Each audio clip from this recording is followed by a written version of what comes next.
Dr. P.R. Jayashree, Assistant Professor, Department of Statistics, Presidency College, Chennai. P.R. Jayashree has done her PhD from Anna University and MBA from Alagappa University. She passed joint CSIR, UGC, National Level Test for JRF and Eligibility Test for Lectureship in Mathematical Sciences. Has also done her postgraduate diploma in Computer Management. She has 17 years of experience in teaching and published 14 research papers in international and national level. Has presented, participated and organized conferences, workshops on SPSS and Torah software. She is a life member of Tamil Nadu Statistical Association and Indian Society for Probability and Statistics. At present, she is guiding 2 research students of Madras University. Welcome to UGC lecture series on mathematical sciences. In this lecture, we are going to see some of the limit theorems on probability. So, what we are going to see in this lecture is what do we mean by probability theory and limit theorems. So, why do we have limit theorems based on the probability theory, and 2 very important inequalities used in probability theory. One is the Markov inequality and then the Chebyshev inequality and the difference between those two, and some illustrations regarding 2 Markov inequalities and Chebyshev inequality. And then I will give you some assignments regarding these 2 inequalities. So, to start with, we will define what is a probability. So, probability theory attempts to work mathematically on the uncertainties of random events. So, for example, if you have a random experiment where the experiment is not deterministic, where it is probabilistic, where you cannot predict in advance, we call those events as the random events, and if you are dealing with such a study, we call that as a probability theory. Suppose that the sample size, so you have a sample size here O1, O2 etc. On, and it has a finite number of outcomes, and if they are equally likely, then we can define the probability of that event E as the number of outcomes of E divided by the sample space. So, sample space is nothing but the totality of all the outcomes into consideration, and this is the event of interest. So, whatever event of interest we have, you take that number as a favorable event in the numerator divided by the sample sizes, that will give you the probability or some percentage of chance of happening of this event. So, what are the axioms on probability? So, there are certain axioms on probability, and 3 important axioms I have listed here. So, we always denote the probability of the event A as P of A, and this always lie between 0 and 1. So, it is a measure and it is a real valued measure. So, it takes the values in the real line from 0 to 1. So, the 3 axioms for the probability are always the probability lies between 0 and 1, and if I want to consider a null space, that is an empty space, and if I want to find the probability of an impossible event, the probability value is 0. That means this event cannot happen at all. So, if you have any event which cannot be happened, then the probability value is 0, and the totality, that is, this is nothing but your sample space. So, the total of all probability value considered together, the total value is always 1. So, that is why I told you the probability value always lies between 0 and 1. So, at least and at most values are 0 and 1. So, if you have equal to 1 means it is certain that the event is happening with certainty.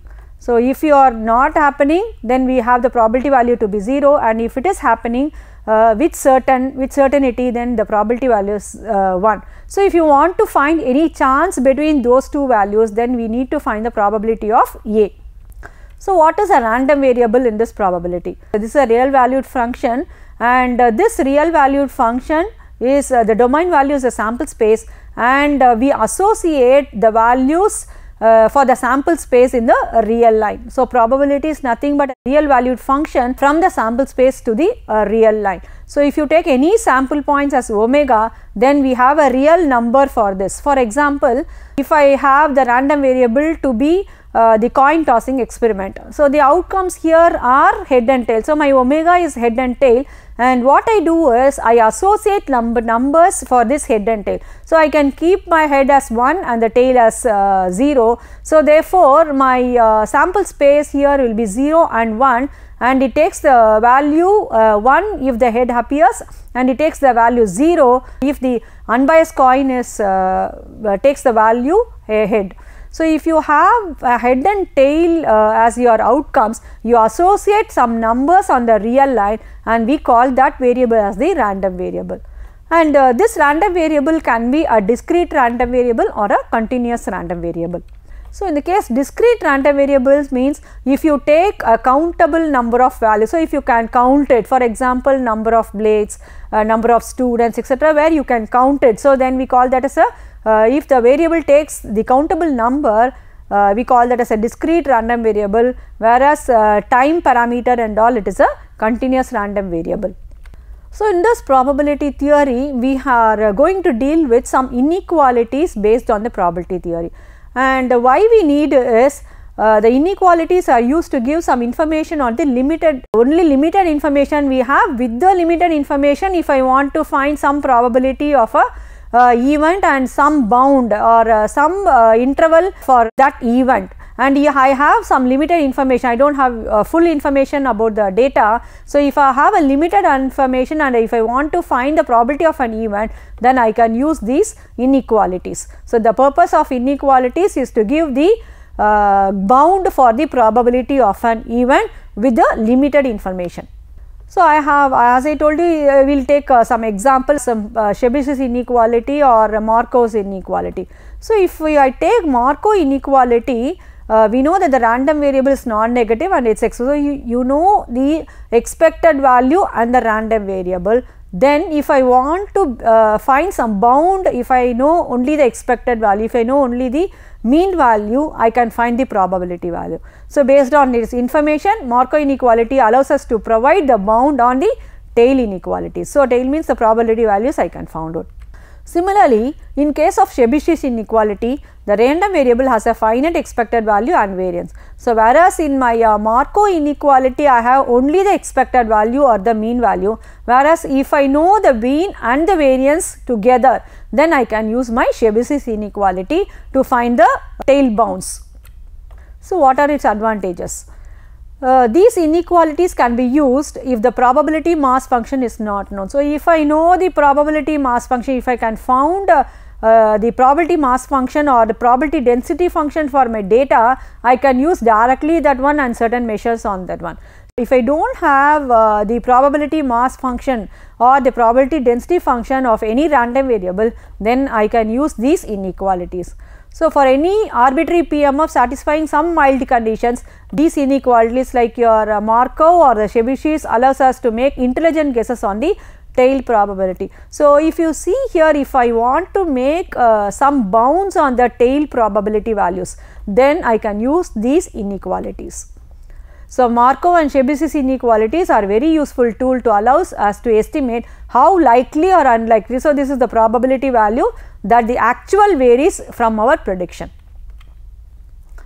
So we can use the Markov inequality to find the bound. So as I already told you, you need to find the bound of the probability. The actual value varies by some multiple of the expected value from the mean. Similarly, using the Chebyshev inequality, we can bound the probability that the difference of mean in some multiple of its standard deviation. So you have the difference between the mean and some multiple of the standard deviation. If I want to find the probability values, I can very well use my Chebyshev inequality. The basic Markov inequality states that if for a given random variable x, that can take a non-negative value. So my x is a random variable which takes a non-negative values. My Markov inequality states like this, that is probability of x greater than or equal to k into expectation of x, which is less than or equal to 1 by k. So here if you see, if you know the mean value, then you can find this bound. Even though the statement looks very simple, it has very more applications in the probability theory. So, if you see the terms there, probability of x greater than or equal to k into expectation of x. So, what it estimates is the probability value that the random variable takes some value which exceeds k times of the mean. So, if I want to find any probability value for the random variable x greater than or equal to some k times of expectation of x, I can use my Markov inequality. And you can also have 1 minus expected. So, if I have probability of x greater than or equal to expectation of x, you can replace it as 1 minus of expectation of x less than expectation of x. So, if I need greater than or equal to x, I can directly use my bound, or if I need x less than expectation of x, I can very well have 1 minus of, because my total probability is always 1. Since the variable is non-negative, this estimates the deviation of one side of the error. So, for a given non-negative random variable and expectation, so this is the main purpose of finding the Markov inequality. So, you have a random variable and its expectation of x. So, this will give the probability that x takes the value that is greater than or equal to twice the expected value, at most half. So, that is what there I have mentioned it as k. So, 1 by k, you can also have k is equal to 2. In other words, if you consider the PMF curve, the area under the curve for the values beyond 2 times of the expectation of x. So, this is nothing but my inequality. So, this inequality will give beyond 2 times of expected value, and the probability value always is at most half. That means it is greater than or equal to half. So, the probability that x takes the value that is greater than thrice. So, if you this is only for k equal to 2, similarly you can have k equal to 3 and so on. So, we will see an illustration for this inequality. Let x be the random variable corresponding to the scores of 100 students in an exam. So, if you see here, I do not have any PMF here or PDF, I have the random sample values with the scores of 100 students in an exam.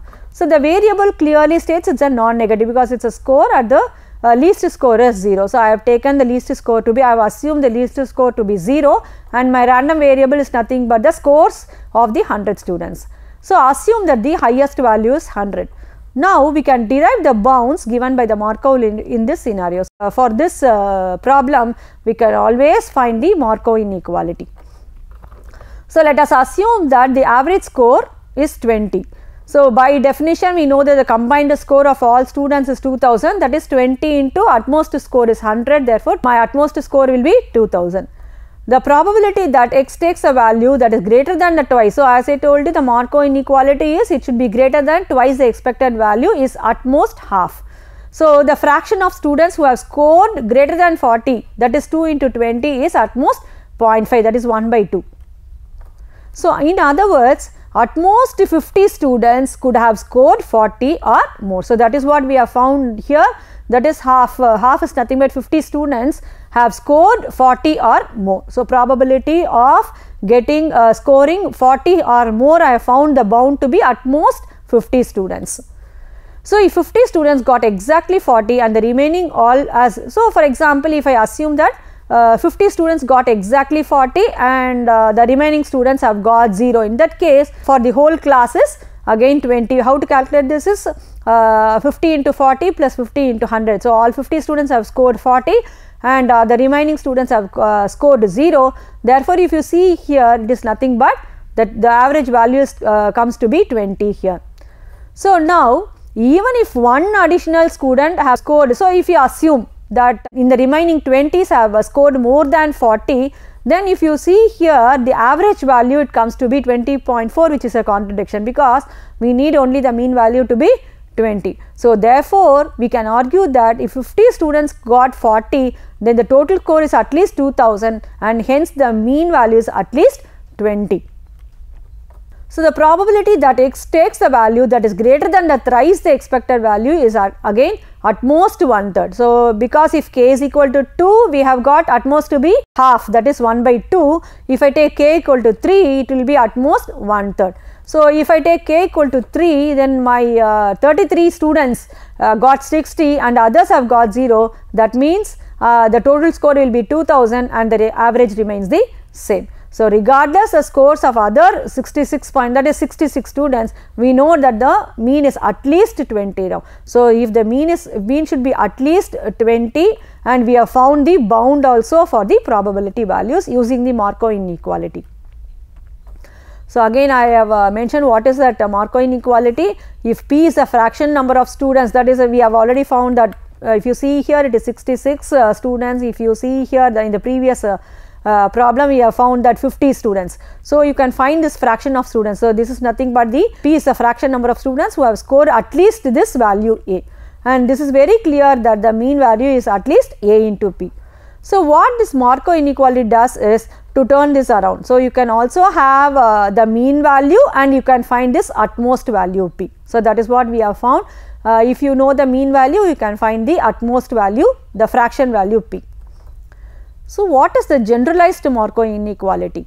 So, probability, so there we have considered the random variable x to be non-negative. So, instead of x we can also have some f of x, some function of x also. So, the probability the random variable takes greater than k into, that is as I told you, it should be some number into the mean value expectation of x is at most 1 by k. This is my Markov inequality, and this gives us some limit. Taking this further, we observe that for a given arbitrary constant, the probability that the random variable x is greater than or equal to, and this is my Markov inequality.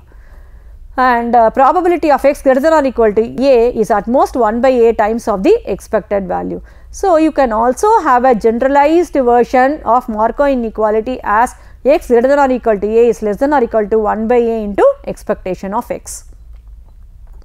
So, you can also have more generalized in the sense replacing my x by f of x here. So, wherever you have x, you can replace it by a function. So, there it is a random variable. You can also have some function of the random variable and you can replace it in your Markov inequality. So, if you see here in the Markov inequality, it will become probability of f of x. So, instead of x, here f of x greater than or equal to a is less than or equal to 1 by a into expectation of f of x.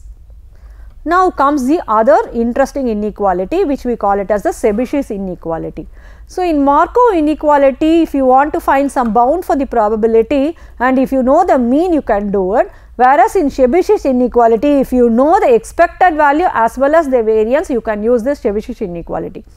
So, we remove the restriction that the random variable should be non-negative. So, if you see in a Markov inequality, we are assumed to be non-negative, whereas in the case of Chebyshev it is not. So, you can also have a negative random variable. It is not necessary that it should be a non-negative random variable. And we should have one more additional information, as I told you, you should have an expected value as well as the variance value. So, in contrast to the Markov, Chebyshev allows you to estimate the deviation of the random variable from its mean. So, here we are going to find the deviation of the random variable from its mean, and you can also have divided by the standard deviation. So, this is my inequality here. The Chebyshev inequality states that given a random number x and its finite mean and variance are known, we can bound the deviation as. So, you can find the deviation. So, there you can see only x value, whereas in Chebyshev you can see the x minus expectation of x. So, here if you see here the probability value here, there you had only x values, whereas here we are going to take the difference between x and the mean value, expectation of x greater than or equal to k sigma less than or equal. So, you can find a bound for this one less than or equal to 1 by k squared, where you should know that you should have the information of the mean and the variance for the data. So, expectation of x is nothing but mean and sigma is the standard deviation. So, it allows you to find the bound, and the bound is for the deviation on both sides of the mean. The length of the deviation on both sides is which is usually tighter than the bound of k into expectation of x. So, if you see here you have a very tight condition that you have x minus expectation of x instead of x alone in your Markov inequality. So, similarly the fraction 1 by k squared is much more tighter than 1 by k. So, instead of 1 by k we have taken here as 1 by k squared, as in the case of Markov inequality. So, Chebyshev inequality gives more tight information, that is it gives more good bound than the Markov inequality. So, if the variance is very small, then the Chebyshev interval tells us that x is very close to expected value with high probability. One thing what we can learn from Chebyshev inequality is, if the variance of x, that means the variance, the dispersion in the data is very small. Okay, so that means the expectation value is very close to the x value. So, your mean and the x values are very close, and you have a very high probability bound for this. So, using the Chebyshev inequality, we can claim that at most 1/4 of the values that x can take is beyond 2 times the standard deviation of the mean. So, when we want the more generalized term for Chebyshev inequality, you can have like this, that is instead of here sigma into k, I have the variance here in my bound, probability of expectation. So, you have 2 bounds here. So, if you see here, probability of x minus expectation of x greater than or equal to a is less than or equal to 1 by a squared into variance of a. So, here you have a 2 bounds for your a, where you have the modulus value, that is minus of x minus expectation of x less than or equal to a less than or equal to x minus expectation of x. You have 2 bounds here. The bounds will be x minus expectation of a greater than or equal to a is less than or equal to 1 by a squared into variance of x. So, what is the application of this Chebyshev inequality is, it gives the tightness, it gives the bounds for less than 0 as well as for greater than 0. So, this means that the information provided, the inequalities provide the most information. So, it provides more information than your Markov inequality. So, it provides bounds on both sides of the error. So, that is why it called tightness. So, another application of the Chebyshev inequality is, you can very well find the confidence interval for the bound. So, how to find this is, if at most 25% of the population are beyond 2 times the standard deviation away from the mean. So, we are taking 2 times, so a is equal to 2 here from the mean, then we can find the confidence interval, that is 75% confidence interval you can find here. This is similar to your confidence bounds, confidence interval for the mean, expectation of x minus 2 sigma comma expectation of x plus 2 sigma. I have told you that the Chebyshev inequality is modulus of x minus expectation of x. So, therefore, you have the confidence bound to be expectation of x minus 2 sigma comma expectation of x plus 2 sigma if you have the 25% as the proportion value. So, this gives the 100 into 1 minus 1 by k percent of the population lies in this interval. So, the application of Chebyshev, you can always very well find the confidence interval. So, let us see an illustration. Let x follows normal with the mean 100 and the standard deviation as 15. So, x be a sample mean, we have already know the sample mean and the standard deviation from the random samples, and it follows a normal distribution, and the random sample size is taken to be 400. So, now we want to find the lower bound of probability of modulus of x minus mu less than or equal to 2. So, how to find this is, we have a random sample of size 400, and if you have 98 less than or equal to x. So, what you have to do? You have to subtract this with the expectation of x, that is x minus expectation of x only is the bound. So, you just take the minus 100. So, because the mean for the normal distribution is given to be 100, and you apply the standard deviation also in your Chebyshev inequality, and if you apply that in your inequality case, you get the bound, the probability to be 85%, 0.8593.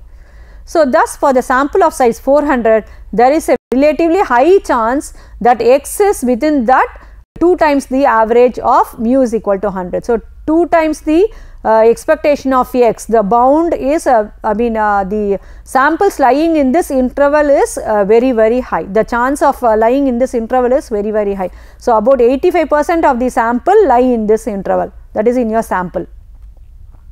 So, we will have one more illustration regarding the Chebyshev. Computers from a particular company are found to last on average for 3 years without any hardware malfunction.